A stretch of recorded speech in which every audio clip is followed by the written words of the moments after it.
Today I'm going to show you how to do some basic pressure canning using some beans that I've been picking out of my garden. They're doing very well. I have quite a bit, so it's time to start canning them. And it's a pretty simple process for pressure canning. All that it entails for ingredients are the beans, some water, and salt. So pretty simple. Let's first go over the pieces of our pressure canner, which this is the actual canner. It's just basically looks like a regular pot with a fancy interlocking lid. So on here we have the pressure gauge. We have an air vent with a pressure regulator that goes on and off of the air vent depending on which stage of the process we're in. We'll go over that as we're going throughout the process. And then there's an airlock vent here, which pops up and down, again, depending on what stage we're at and what the pressure is in the pressure canner. Inside of here, there's also a plate rack for the jars to sit safely on. So that's basically it for the pressure canner. It's a pretty basic piece of equipment. We also, to do any canning, whether it's pressure canning, water bath canning, it's helpful to have a jar lifter because the jars are very hot, especially when they're coming out of the canner. And very, very hot, so you don't want to be touching them with your hands, so we need something to lift them out. We also need sterile canning jars, of course.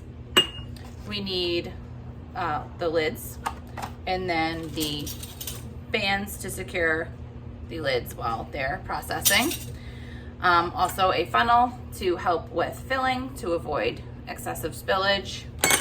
And we have this that I like to use this smaller end to kind of get in between the produce to get any air bubbles out.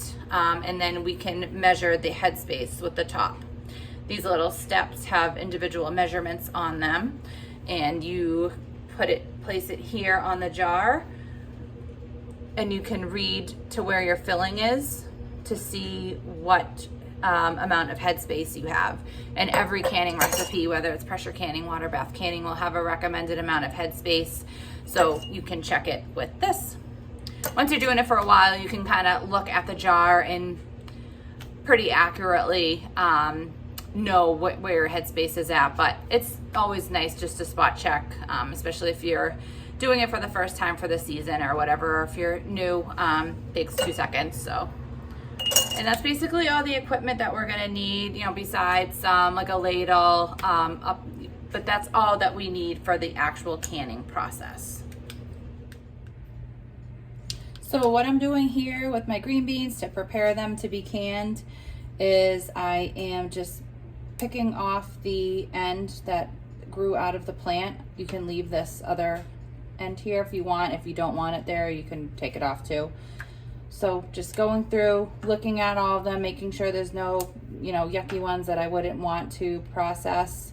And then I'm gonna be washing them thoroughly because they are fresh picked, so they do have bits of bark and dirt and probably dead bugs and other things on them that you get from your fresh vegetables.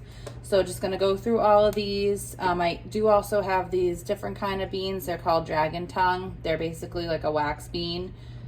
They're really fun. I just like looking at them grow because they have these pretty purple color. Kind of look like a dragon tongue, I guess, from the name, I don't know. But it's basically a wax bean. When you process them, the purple color, or when you cook them, the purple color does go away. So they're less fun cooked, but they're cool and they grow really, really well. So I'm just gonna be kind of intermixing them in the jars. They have the same exact processing time and all that. So for wax bean or green bean, so I'm just gonna kind of mix them up as we go.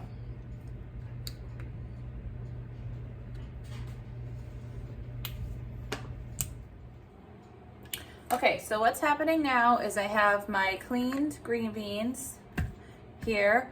I have a pot of water that's boiling to fill the jars with the green beans in it. And I have my canner over here. I have my jars staying warm in a 250-degree oven.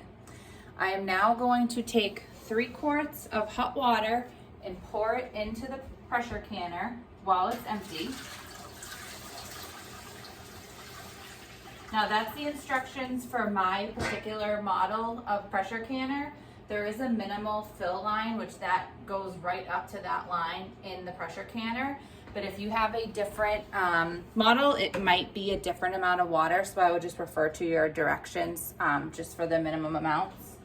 I am going to now take my hot jars out of the oven that I've been keeping warm. There are different ways to keep them warm. Some folks keep them in like a dishwasher. They'll sterilize them in the dishwasher and keep the door shut to keep them hot. I just like to wash them with soapy water and boil them to sterilize them, and I keep them hot in the oven in a little rack. I just feel like it keeps everything nice and together, and that's just my preferred way to do it, but you can do it however you'd like. So now we're going to tightly pack each jar with our green beans. And you have to be a little careful because the jars are hot. They did just come out of the oven. So let's tightly pack in some beans in here.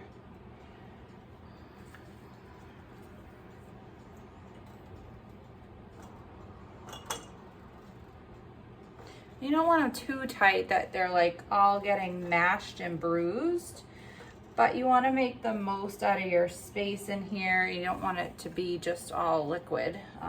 So you do want to tightly pack them, but you also don't want them all banged up. And like I said, I'm mixing in the wax and the green beans in the same jars. And I can do that because they have all the same exact instructions, the same processing time, the same pressure. Everything is exactly the same. So it's okay that I'm mixing these two together because they're all, I mean, they're beans. They're just a different type of bean.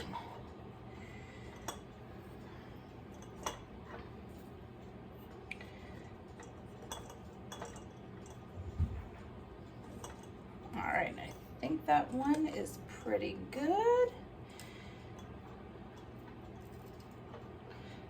Now I'm going to add salt. Salt is optional. For the pint-sized jars that I'm doing, it is a half a teaspoon. So just pour that in. Where's my... And I'm going to pour in, or ladle in, some boiling water.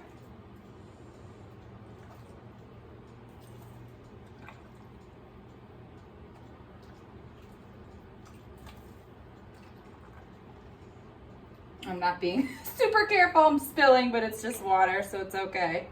Definitely wouldn't want to be spilling all over the place if it was jam. That wouldn't be good. That would be a big sticky mess.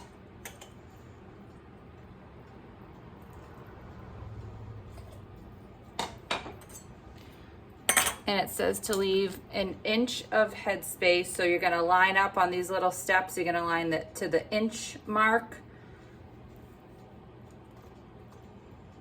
And we're pretty close. It's very difficult to see, but we're pretty close to that one, so that's fine. Now we're gonna cover this with a lid and a band. And you just wanna do finger tight. You don't wanna crank it on, you know, super tight, just finger tightness. And because these haven't been processed yet, I can pick it up. Oops, you know what we forgot to do, which I'm gonna do real quick, is use my skinny side of this and just make sure there's no air bubbles in between the beans. So let's just do that real quick. Just kind of poke it in between them. If there's any air trapped in between the beans, that will get that out. All right.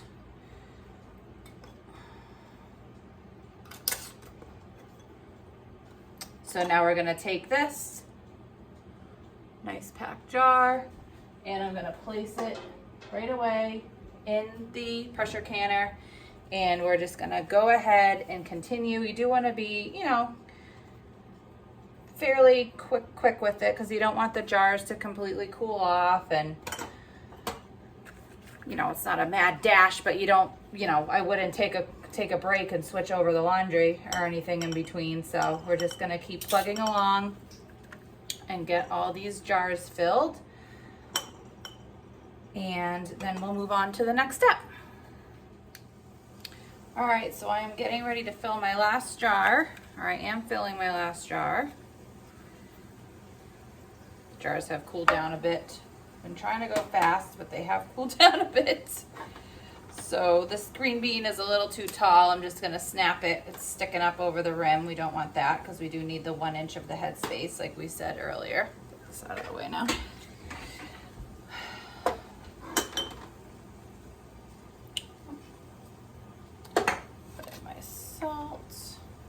And with the salt, I didn't mention this earlier, but you want to make sure you're using a pure salt, not table salt, because that has anti-caking agents in it. And we don't want that to be in the canned product. So you just want to make sure it's just, well, they do sell canning salt, or I just use sea salt. So I don't get like the Morton's, whatever it is, iodized salt that you use on the table. And again, to check the headspace, we're gonna line this up to with the 1 inch because that's what we want on here. And we have a little bit more wiggle room here, so it's just at the inch. Put our lid on and our band. And we're gonna pop it in the canner. I'm gonna get rid of this pot of boiling water. And I'm gonna move this actually over here. This is my biggest burner. Don't mind my dog. All right, so now we're going to put the lid on. There are arrows on the lid and there's an arrow on the pot. We're gonna line those two up and put it on. It can be a little tricky. All right. Oop, that's not right. Aha, here we go. All right, they have arrows, but it's still a little tricky. All right, so now because sometimes when this is new, it's a little difficult, but you're gonna slide it so that it's completely locked in. So now this is on, I'm gonna turn it this way so that I can see where we're at. My pressure gauge is right here. I'm actually gonna move this so we can see better. Okay, so I turned this so you can see it. So, this is locked in. We're gonna turn the stove on high. I was gonna say, hopefully it starts. Sometimes we need a match. So that's going on high. The pressure regulator is currently off. So this air vent is open. We're gonna watch this. You're gonna start to see steam come out of this vent, and we're gonna allow the steam to vent out for 10 minutes.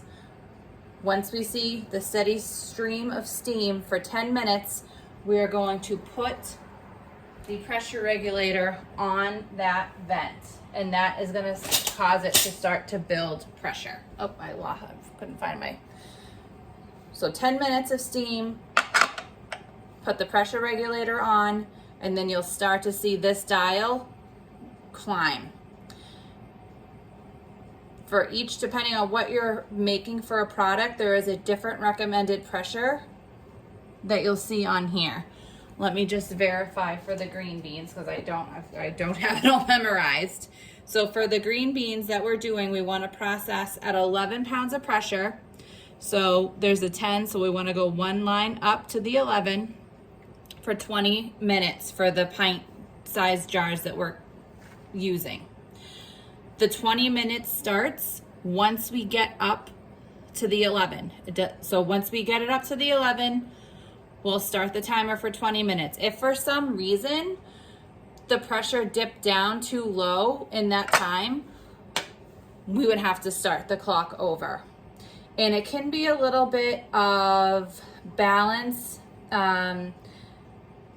You know, you might have to move it off. You might have to adjust the heat to keep it at that level. But that's just kind of, you know, you'll figure out how to do that. But it's, you know, if it's a little high, I think that's okay. The important thing is that it is not at a lower pressure. It has to be at least at that 11 pounds of pressure for the full 20 minutes. So once we get up to that stage, we'll kind of go forward. There's a few more steps that we need to do after the 20 minutes. But for right now, I'm gonna watch for the steam, let it steam for 10 minutes, and then I'm gonna put my pressure regulator on.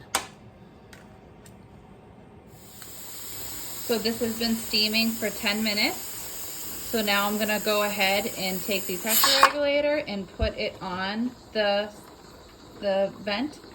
And we're gonna watch for this gauge to climb until we get, because of what this particular recipe or for this particular product, we're gonna wait for it to get to the 11 pounds of pressure, and then we're going to start our clock for 20 minutes, which is the processing time.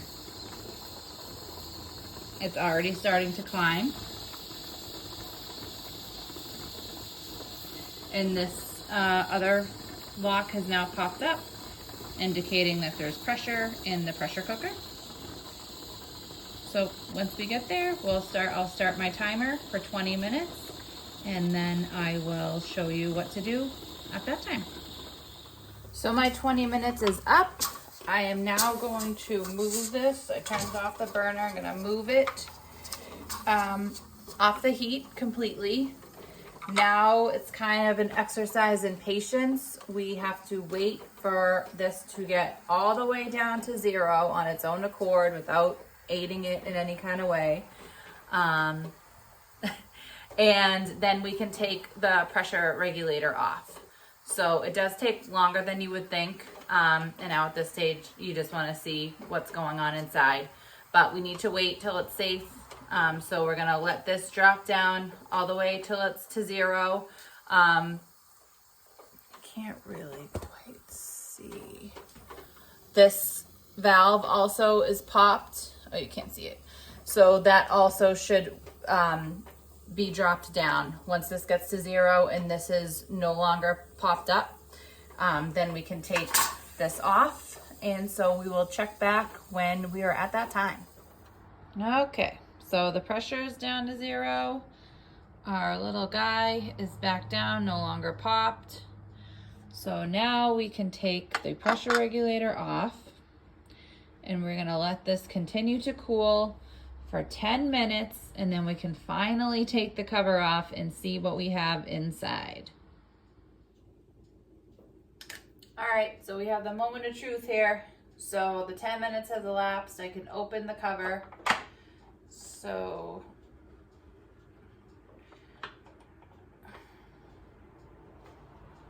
all right, now we want to try to not get the steam directly in our face.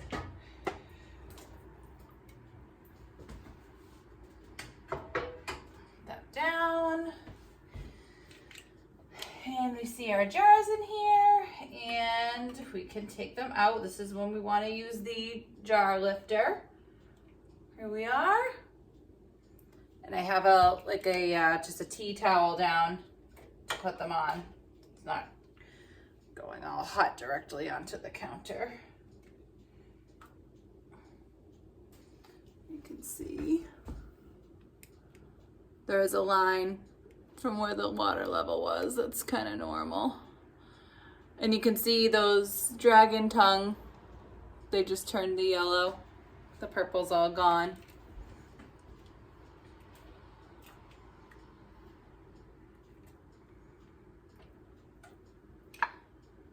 Did you just hear that pop?